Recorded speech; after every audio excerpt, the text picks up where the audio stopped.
Hey everyone, Hey. it's Clint and Shanna, Hi. and we are doing episode 5 Wow, of the Clinton. It's been 5. Yeah, 5 episodes of the Clint and Shanna road trip. So Shanna was looking up, I don't know, last night or today sometime. I went to the park and pump in Mona today, and they were talking about how their theme song, their party song. And so they was telling me what theirs was, and it's the #1 chart topper the year you were born, but when you were, or the date of your birth, but when you were 12. Okay. So I looked it up, and so here's my theme song. Okay, here's Shanna's. So I'm gonna make Clint look up here. Oh, it won't let me skip that. So apparently, oh wait, ready? Here we go. I don't know if you can hear this.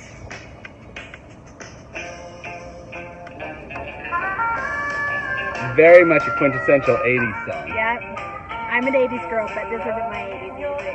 She said that's not her jam. No, I was a Bon Jovi girl. Motley Crue, Def Leppard. All excellent. Yeah. All excellent. Okay, so that's mine, so I'm going to let Clint listen to his. I bet mine's going to be a little bit harder than that one. I like yours better than mine. This is a little bit more of a rocker than you. Maybe? Maybe. I don't know. I think so. Okay, you ready, Clint? Yep.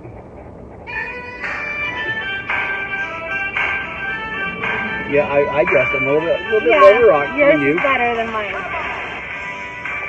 I very specific. I have vivid memories of rocking out to this song when I was 12. This is a good one. It is. I probably didn't, I probably didn't listen to it on my birthday, but I do remember listening to it about that When time. you were 12. Yep. Hey, so I've got a surprise for Clint. So these are our jams, huh? That's our jams, our party jams. But, little history with me and Clint. You know I can always edit, so don't embarrass me. Clint was my first date.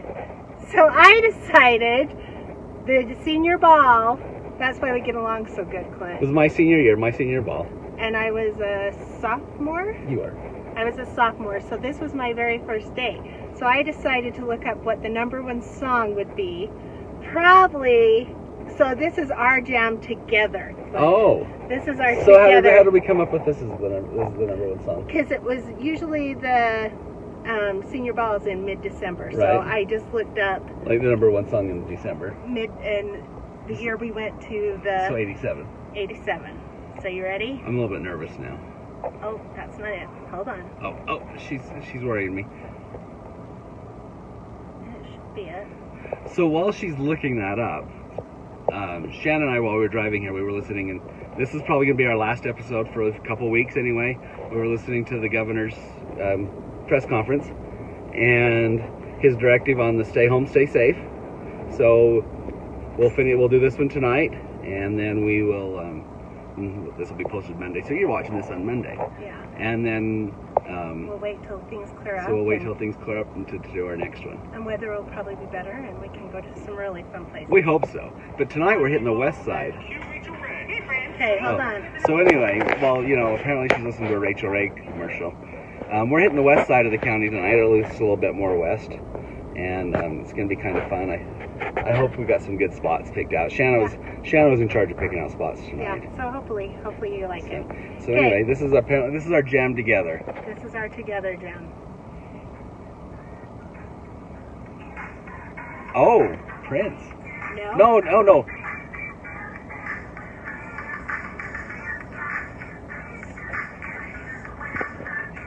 Oh, George Michael. Okay. Why isn't it playing? I don't know, but I think we can figure that out, that's George Michael, and we don't need to play the rest of that song. Oh, at least. Just a little bit. The bad part. The one part that's bad. Oh, wait. Well, anyways, it's faith, if you didn't know. So we've got to have faith that things are going to get better. And they are going to get better because we have faith. There you go. Okay. So, all right. We're going to shut down while we drive to the next location. Okay. So, all right. See you soon. Okay, so today, like I said, we decided to hit the west side a little bit, so we're over in Eureka. And so Shanna's gone ahead and picked out a couple places that we're going to stop at here, and she's going to tell you about our first one now. Okay, so So with my job with Juab Travel Council, I've had a lot of fun opportunities to come out here to Eureka and go on some four-wheeler rides and learn a little bit of history. And this is one of my favorite stops on our places, because I've always had a fascination with, or a love for little white churches. And this is a Catholic church that was built in 1885, and it is one of the oldest Catholic churches in Utah. And it was kind of off the beaten path one day, and I was driving around and I found it, and I just totally fell in love with the little white church. So, and also there was a convent that holds 7 sisters and was a Catholic school here too. And about a few years later, Clint, I can't remember, but like 1920, Yes, 1919, 1920. So I thought that was interesting. So it's kind of a little fun. There's also a Methodist church on Main Street that's gorgeous. A lot of different churches in this area. Yeah, you know, that's one of those things that, because of the mining history here in the Tintic and the Eureka area, there's a lot of different churches in the area. So, you know, a lot of people, different backgrounds, different histories, different beliefs. We're all here at one time, a real true melting pot, and so they all brought their beliefs with them and had a lot of different areas. Yeah. So or different beliefs, sorry, different churches, and there are a couple of them are still here, and they are just like Shanna said, this is really pretty. I've been up this road a few times, and I don't know if I've really even noticed this church. So good stop for stop number 1. Kind of fun. Yep. All right, we're at stop number 2. This is kind of a little bit of a surprise to Shanna. So I decided that since, you know, we were going to talk about some of her favorite places, I would thought that maybe what I'd do is stop and just kind of show Shanna one of my favorite views here in Eureka. Several years ago when I was coming up the Leadville Road, for the first time that I remember anyway, it was springtime, a couple weeks later than what it is now, and the road behind, the mountain behind us was completely green and just beautiful. The snow was gone, unlike today, which has a fresh dusting of snow. But you could just look out and just kind of see across the Tintic Valley there, the Eureka Valley, and it was just a beautiful view. And notice you can see some of the old buildings on Main Street, and a little white church. This one right here is the Methodist church. And so I mean, I think it's just a really, like I said, it's just a really beautiful view. Over here, just this direction right there, if you look and see all those rocks right there, the EPA came in several years ago, and they covered up some of the mines, the tailings and things like that, just to make certain that that some of the poisons, so to speak, some of the lead in the ground and whatnot didn't come up and infect the residents here. So they just went ahead and they covered that. And so if you ever come through, you can see that. And if you wondered what happened, that's what it was. So anyway, that's stop number 2. We're on to stop number 3. We've made it to stop number 3 on our tour tonight of Eureka. And all the times I've been here, I've seen these homes up here, but I never realized that one of them was a bed and breakfast that was currently running, and I never realized that there was quite a bit of history in the area. But Shanna's been filling me in on it. I'm going to let her fill you in on a lot of the history that's happened up here. Okay, so one day I was driving around and I just happened to come across this bed and breakfast and went in and talked to him, and I got the opportunity to talk to the owner of the bed and breakfast, and then also the lady that owns the other home over there, which is one of the Fitch homes, and started to learn a lot of history about this area. So Walter Fitch was part of the Chief Consolidated Company. That was a big mining company that was one of the most profitable here in the Eureka area. And I found out that so when I was here, I started to learn about the families and do a little research, and I found out that Amelia Earhart wrecked her plane near Eureka and spent 3 days in these homes right here, which is pretty cool. That's kind of cool, yeah. I had no idea. Especially where it's the 100-year celebration of women's suffrage this year, and Amelia Earhart is one of those women that did a great thing for the women's movement. Movement, but also the people that she stayed with the Fitch family, and come to find out, Maud Fitch, that they became really good friends, and she was actually pretty famous in history. Oh, really? What did she do? She was on the front lines of World War I as an ambulance driver. Oh, really? Yeah, she wanted to fight in the front lines, and she was a nurse, and they wouldn't let her fight, so she convinced her dad, Walter Fitch, into buying her an ambulance, and he sent it to France for her and paid for gas and oil and whatever else they needed, supplies, that she was able to run, and she actually won the Gold Cross. It's equivalent, here, let me look it up. The French War Cross and the Bronze Star because of her bravery. And she was one of the only first women to ever win it. And she grew up here in Eureka, Utah. So pretty fascinating. That's pretty I would never, I mean, that's awesome to know that somebody also a strong woman. And somebody from Juab County. From Juab County. So I thought that was pretty interesting. That's awesome. Yeah. Really. Go women. Well, thanks for sharing that. Yeah, so kind of fun. It is.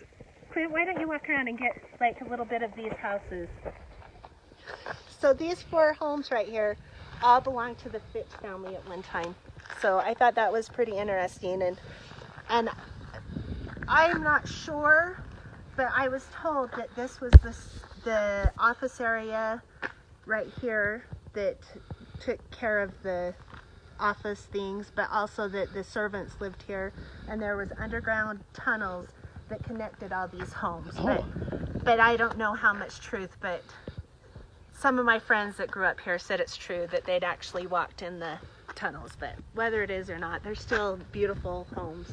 Yeah, they're pretty big, and especially for that time frame. Yeah, and so you can actually look over and see the mines over there, Clint. I don't know if you can. The tree's kind of in the way, but the mine was right there, and the head frames were over. I think we looked at them from the top over there. You could look over and see. So, pretty cool. Yep. I heard that house is haunted.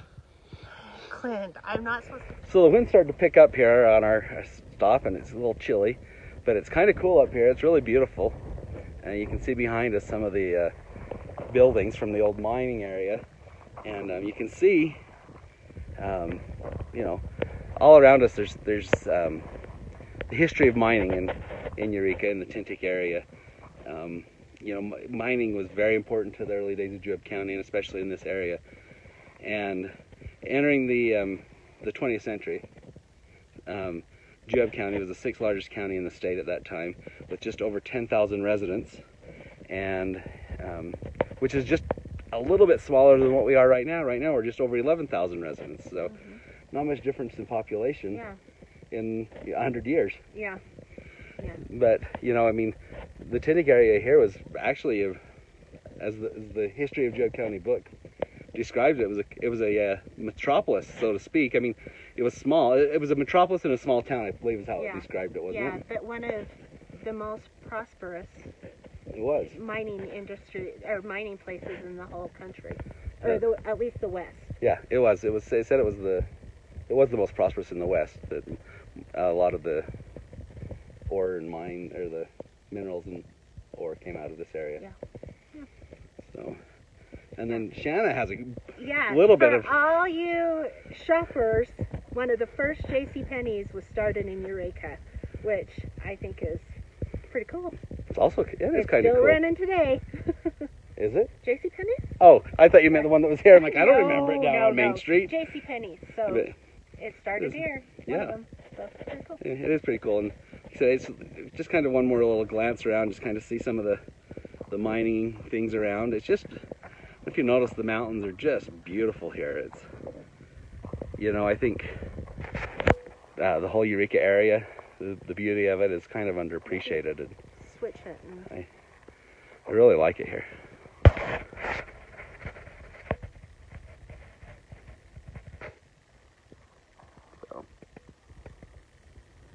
So, Clint, did you know, have you ever watched the machines that clean the ice? Are they called Zambonis? Zambonis, yeah. It was invented here in Eureka. The Zamboni was invented I feel in like Eureka. I've heard that before. Yeah, it was invented here. Who would have thought? Who'd have thought that? Claim to fame. The Zamboni. The Zamboni. Yeah. Well, I want to know how come the claim to fame for Utah is, you know, the television. Which should be the Zamboni guy. The Zamboni. I don't know.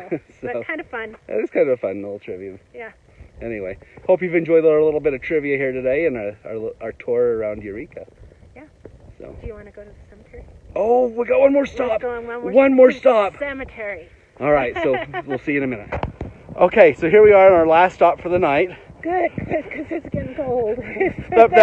That wind's chilly, isn't it? And I hope it's not because we're at a cemetery. I hope not either. But our last stop is at the Silver City Cemetery. The reason we really wanted to stop here was this is about the only remnants left of Silver City. Silver City was the first mine town in Tintic, and we found that as we were studying and reading that Tintic was the second biggest or most prosperous mining area in the state of Utah. I guess overall, like over time, not just necessarily during the 1800s, but the area had reached its boom at about 1,500 people, and what did it say it had? A saloon. Well, that was that or Diamond. So right in this area, there's Silver City, and there was a mining camp called Diamond. That it was named Diamond because of the crystals that were found there. So it was that. But so this area, there was, I can't remember Clint, but like huge. Wasn't 1,900 people just in this area? Yeah. Yep. Just in this mining area right here, which is hard to imagine because if you look around, it's pretty much desolate. nothing. Yep. There's nothing really here anymore. So. Yeah, they said the only thing that remains of Silver City is the cemetery. The only thing that remains of Diamond is the cemetery. So yeah. And for that big of an area. Yeah, you'd have thought that maybe a few people would have stuck around, but yeah. Most people took off when the smelters when it became easier to ship the ore to other smelters out of town. Yeah. So anyway, that's kind of what happened to the area out here.